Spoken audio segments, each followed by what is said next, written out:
There's an estimate of 1.7 to 3 million Americans living in Mexico right now, and many of them come here thinking that it's the ultimate life hack for living cheap and a way to solve their financial problems. But here's the truth. They come thinking they'll live like kings and end up in worse financial issues than they had before. Just like other countries in the world, these are invisible money traps in Mexico that foreigners are known to fall into. Now, I'm not here to fix your financial problems for you. I'm not that guy. But what I'm going to do is show you what some of these traps are and how to spot them before you fall into them. The mistake at number 1 on the list cost people thousands of dollars before they even realize what happened to them. So let's get into it. Number 10 is one that I've actually fallen for myself. It's the ATM conversion rate. When you go to the bank in Mexico with a bank card from another country, like one from the US or Canada, something pops up on the screen that seems harmless, but it's there to fool you. It's a message that says something like accept conversion or choose between with conversion or without conversion. It sounds a little confusing, right? That's why it's there, to confuse you. Don't press accept. That's exactly what the bank wants. If you accept a conversion, the ATM, not your bank back home, decides the exchange rate for you. And trust me, their rates are usually very, very bad. They will add huge markup fees on top of your fees that your bank is already charging. It can cost you 5 to 10% more on every single withdrawal. If you pull out 10,000 pesos, you could be throwing away up to $60 every single time you do that. Let's say you do that every week for a year. You're losing thousands of dollars for no reason. So always hit decline. The question is made to make you feel like declining is a bad thing. But in this case, it's not. It won't cancel the transaction. You'll still get your pesos and your bank back home handles the conversion for you. And almost always, they give you a way better deal on your exchange rate than the ATM will. But Mexico isn't the only place that this happens in. This trap happens in almost every other country in the world. It's a global practice that's known as dynamic currency conversion. So don't fall for it and always decline it, no matter where you are. Mexico is still a pretty cash-heavy country, but there's more places that are starting to accept debit and credit cards. One thing that I've been using lately is an app called Wise. Now, this is not a sponsor. It's something that I actually use a lot, and I've been happy using it. It lets you send and spend money in different currencies in different countries. And you can hold up to 40 different currencies in one account. It's super convenient if you like to travel or you need something like pesos, like I do. I'll leave my referral link in the description, and if you want to check it out, go check it out. I think it's great. If there's an app that pops up that's better, that gives a better exchange rate, I'll change that link for a different one in the future. But for now, Wise, in my opinion, is a pretty good one.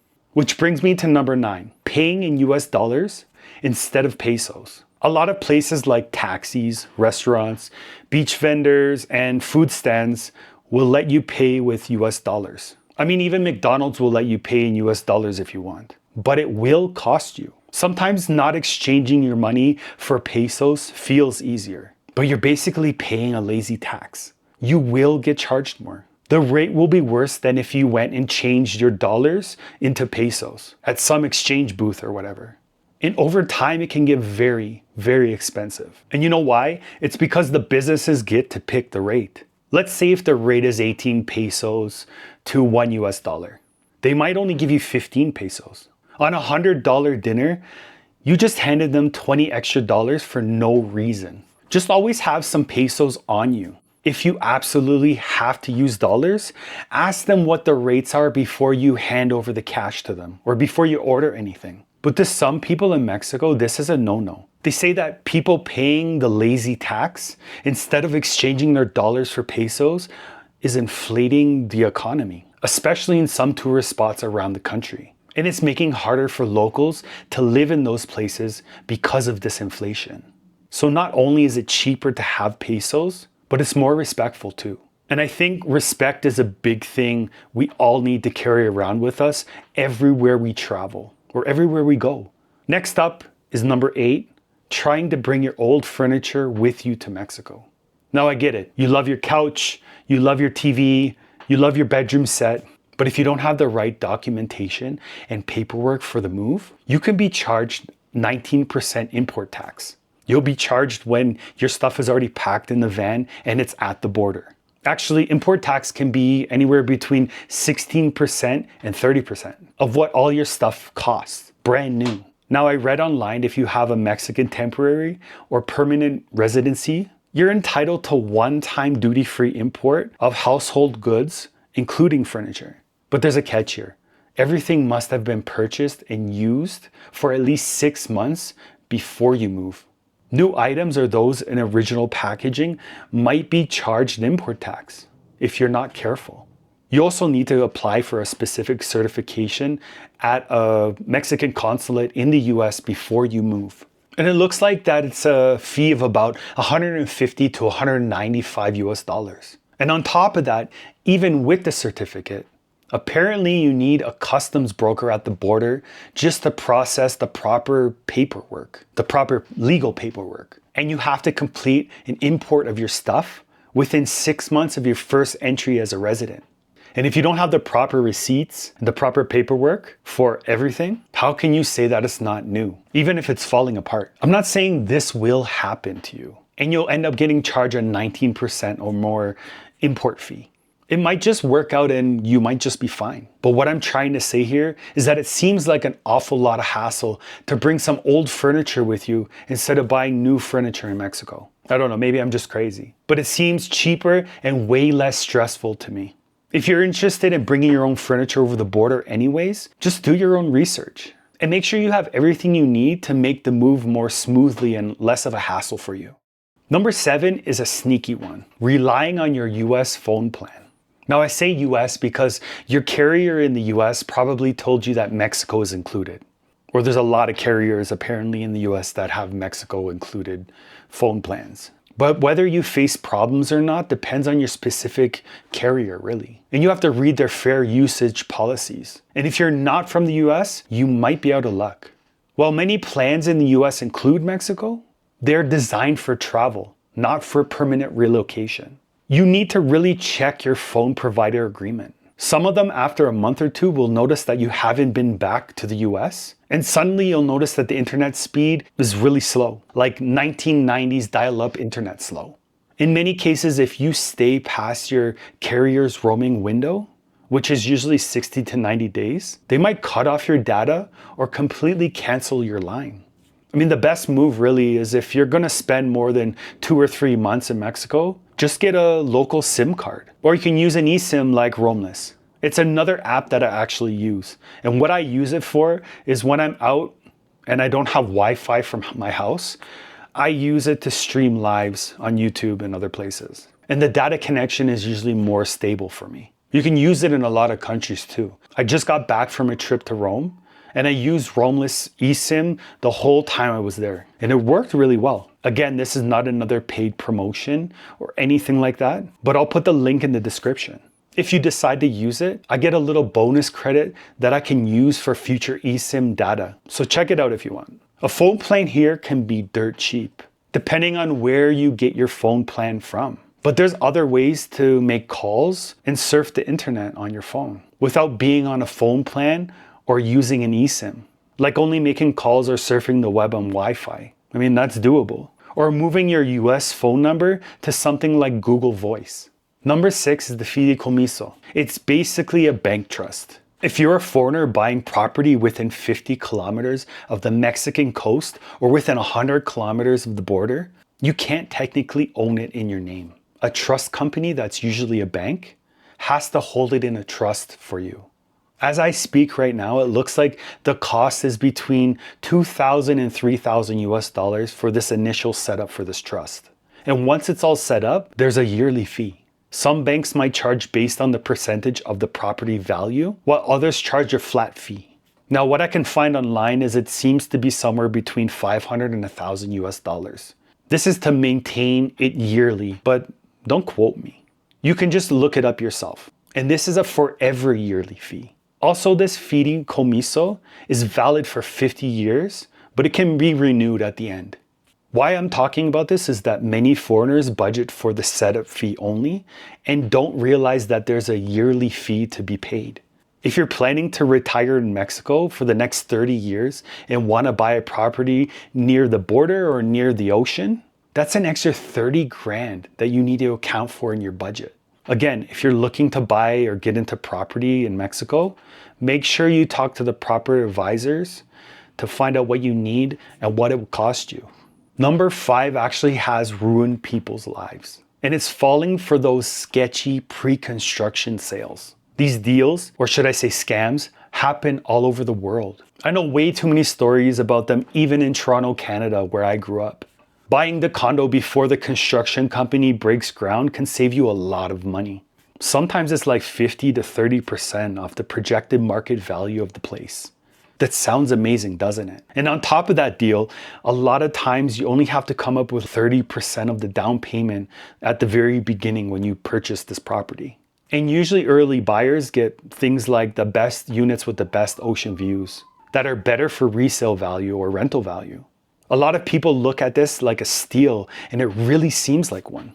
Now, yes, there are straight up scams where people sell property that they don't even own or they don't even plan on building on. But honestly, the more common problems aren't scams like that. They're financial issues. Developers run into money trouble. They go bankrupt, and suddenly the whole project gets canceled and your initial down payment disappears with the company. In Mexico, just like anywhere else, it's very hard to get your deposit back if the building never gets finished. I've heard stories of people losing their entire life savings waiting for an apartment that they won't ever see. Now, I'm not saying this will happen if you buy a pre-build. I'm saying it can happen. And there's always ways to check to make sure everything is legitimate. Find a rock-solid lawyer and a developer with a massive track record of previous builds that were successful. And if you have time and patience to figure all that out, the chances of you getting scammed for your down payment decreases vastly. But if you don't have the time or the know-how how to find the right people to talk to get the job done, then never buy something you can't just walk into and touch. Now, number 4 is for people who want to drive their car into Mexico. You need to get a temporary permit, or a TIP, T-I-P, as they call it. It's a required document for any foreign plated vehicle driving into most parts of Mexico. The cost of this document depends on the age of your car, but it can go from like $200 to $400 US. There are places called free zones throughout Mexico where you don't need this permit. If you want to know where they are, you can just Google it, check it out, and that will help you out with that. Sounds all good and straightforward, right? Well, here's where people make a big mistake. If your tip expires while you're still in Mexico, or you leave without canceling it first, the Mexican government views the vehicle as being in the country illegally. This will come with serious consequences and cost you a lot of money. Or your vehicle will be taken away from you forever by the government. Yeah, the government can actually seize your car permanently. They just take it. If you're lucky, the worst that can happen to you in this scenario is your Mexican car insurance could stop working. That means you have zero coverage if you get in an accident. And on top of this, you can be blocked from bringing other vehicles into Mexico until you fix the expired permit. And fixing it can be slow and a complicated legal process. This is on the list because it happens all the time to people who don't pay attention and get careless with their paperwork. So if you're going to come to Mexico in your vehicle, always make sure you officially cancel that permit before you drive back across the border to go home. And don't let it expire while you're here. Number 3 is one of the biggest property traps that happen to foreigners in Mexico. The Ejido land trap is the most common way foreigners lose 100% of their real estate investment. Created after the Mexican Revolution, Ejido land is a communal land that has been granted to rural and indigenous communities of local farmers. Now, by law, this Ejido land can only be used by members of the specific Ejido community, which gives them the right to farm, live on, or develop that land. It can't be sold to a foreigner or a Mexican corporation like a normal private property can. Today, this land covers about 50% of Mexico's territory. That's a big chunk of the country, actually. That's half.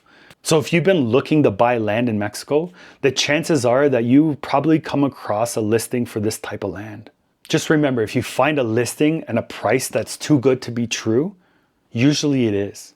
There are a ton of people who buy property in Mexico without any problems, all the time. But before buying property here in Mexico, just make sure you know what kind of property it is, what type of paperwork you need, and find the proper professionals who can help you with these things. And like I said, if it's too good to be true or something doesn't feel right about the deal, it's probably better that you backed out of it. There's a ton of other properties you can find and buy. Number 2, the health insurance shock. A lot of people think their US health insurance or Medicare will cover them in Mexico, and a lot of times it won't. If you have original Medicare, it doesn't work in Mexico. It won't pay for any doctors. It won't pay for any hospitals or prescriptions outside of the USA.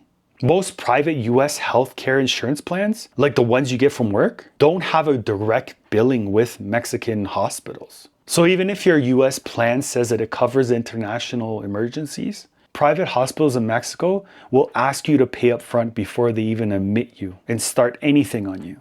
So the best way to protect yourself and possibly get your insurance to reimburse you is to make sure that you collect every single receipt and then cross your fingers. But then you'll probably spend months fighting your insurance company to see any reimbursement. And if all the paperwork and receipts aren't perfect, you most likely won't see a penny.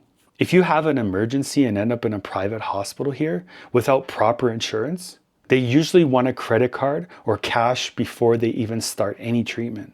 And it could be thousands of dollars up front. I've seen this with my own eyes. When my wife was in labor with her son, they basically followed her around with a debit card machine, demanding her to pay. This was before she went into the operating room. So don't risk it. It's better off getting a local private insurance or some international travel insurance. It's way cheaper than a hospital bill that you end up paying for out of your pocket. And finally, the number one way Americans lose money is called the Gringo Price. This is on rentals when people rent apartments. It's actually known as the Gringo tax. And it's a huge part of gentrification debate in cities like Mexico City, Oaxaca, and Merida. This isn't just about foreigners paying too much. It's also a domino effect on local communities. When a landlord realizes that they can double their rent from a foreigner, they often evict local families or refuse to renew their leases. There isn't much protection for tenants here in a place like Mexico City. Soon the restaurants in the area start to charge more, and other so-called specialty shops pop up. And these shops cater to people that have more money to spend. The neighborhood starts to lose its soul and becomes unaffordable for people who have lived there for years. Now there's deeper global financial issues that are the root of all these unaffordability problems. Gentrification is just a byproduct of the greed and imbalance that the world leaders have led us to for decades. Even though housing prices throughout Mexico are increasing, gentrification is a big and real issue for those here in Mexico who have less and can't afford much. So just be aware and conscious of the choices you make and what silent effects those choices make on the community around you. The best way to find local prices on rent is first, avoid foreigner places, like places where there's a lot of foreigners in these cities. Avoid them completely. There will be inflated prices there. Then next, instead of finding a listing on a place like Facebook, find neighborhoods you really want to live in and either walk around or drive. You can find signs that are pinned up on houses that say renta, which means they're for rent, and start calling these numbers. But it's probably best to have someone who could speak Spanish, because if the landlord hears a foreign accent, they might give you a high price. But a lot of them actually use WhatsApp also. So you can just send them a text through that and they won't even know the difference, as long as you send it in Spanish. And just avoid signs that are in English. Say for rent or for sale in English, that's definitely they're shooting for a foreigner. Now, just like the rest of this list, many foreigners all over Mexico have no issues whatsoever. This video is just a reminder that even though Mexico is a wonderful place with some of the most wonderful and warm people, these things still happen. And since there's other things you need to know before renting a place in Mexico, like having a co-signer or having a certain amount of money for a down payment, just make sure you do your own research. Like I keep saying, there's tons of information on the internet, and find someone who's qualified enough to help you if you need it. Now, if you like this video and want to learn more about Mexico, I have other videos like this one right here. So click it, go watch it, and thanks for watching this video. I'll see you in the next one.